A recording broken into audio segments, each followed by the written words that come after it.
All right, so we're diving into some, well, frankly, some pasted text today. Uh-huh. Might not seem like the most riveting stuff at first glance, You're right. but this was kind of a big deal historically. Yeah.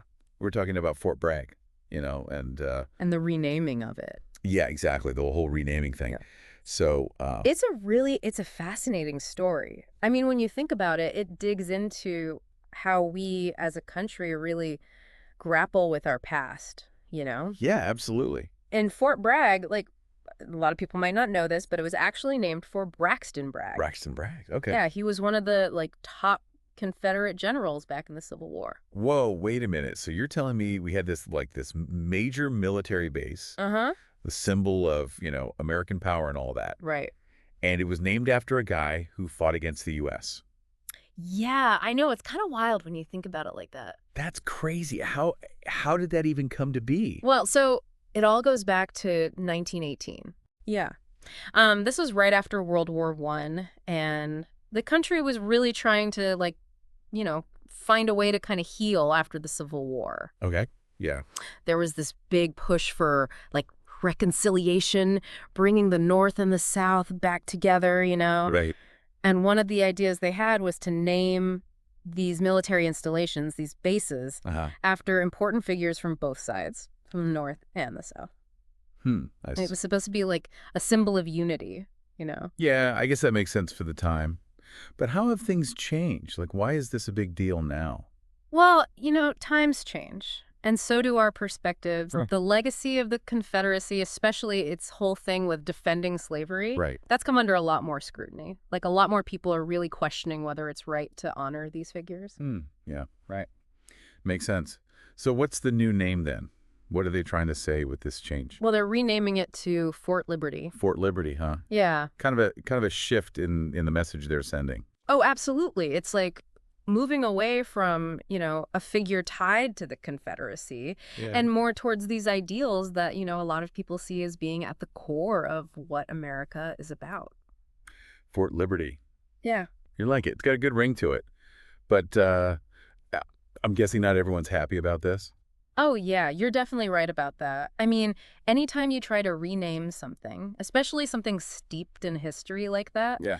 you're gonna run into controversy. Some people, they see it as trying to erase history, Yeah. or disrespecting the heritage of the Confederacy, even if, that heritage is kind of a touchy subject. Right, right. And then there are others who just, they have personal connections to the base Uh-huh. under the old name. So any change can feel like they're losing a piece of their own story. Yeah, I get that. It's like this is way bigger than just one base, right? Totally. Like we've seen it everywhere, haven't we? Mhm. Monuments coming down, schools getting renamed, sports teams even. Mhm. Is this Fort Bragg thing, is it all part of the same, I don't know, movement? I think it definitely is. We're in this moment where we're really rethinking who and what we choose to commemorate in public spaces, Yeah. Yeah. You think about the Confederate statues being taken down, schools named after slaveholders being renamed, even sports teams, like you said, changing their mascots and names. Right, right. It's all tied to this idea of, confronting the parts of our history that make us uncomfortable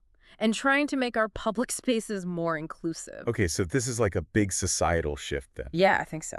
But you know what I haven't heard much about? Like, how does this actually happen? Who decides to rename something like Fort Bragg? Well, this specific case, it was part of something bigger that Congress started. Right. Back in 2021, they put together this commission. It was specifically to look at, military stuff that has anything to do with the Confederacy. And they were supposed to recommend changes. So this commission, they're the ones who said, hey, we should rename Fort Bragg, along with a bunch of other bases, too. So it wasn't just like someone woke up one morning and decided. There's Right, a whole it's- process. Exactly. But even with the process, I mean, there are going to be people who just don't like it. Oh, absolutely. I mean, change is hard. And especially when it comes to something like this. Yeah. It brings up all these questions about how we remember the past, how we acknowledge the good and the bad. Yeah. And it makes us realize that history isn't just set in stone. The way we understand it changes over time, Yeah. and so do the ways we choose to represent it. Yeah.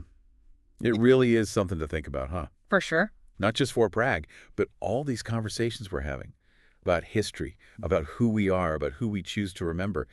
It's happening everywhere. Absolutely. And I think that's kind of what makes this whole thing so interesting. Yeah, for sure. It's not just about a name on a base. It's about, like, how we see ourselves as a country and what we want to stand for. Exactly. It makes you think, doesn't it? Like, what does this renaming really mean? And how does it reflect these bigger conversations we're having about history and representation? It's definitely something worth thinking about. For sure. All right, well, that about wraps it up for our dive into, uh, into pasted text today. Sounds good. But hey, maybe this will get everyone thinking a little bit more about these kinds of issues. I hope so. You know, it's not always easy to talk about, but it's important. It is. It's important to have these conversations. All right, well, until next time, See ya. take care. You too.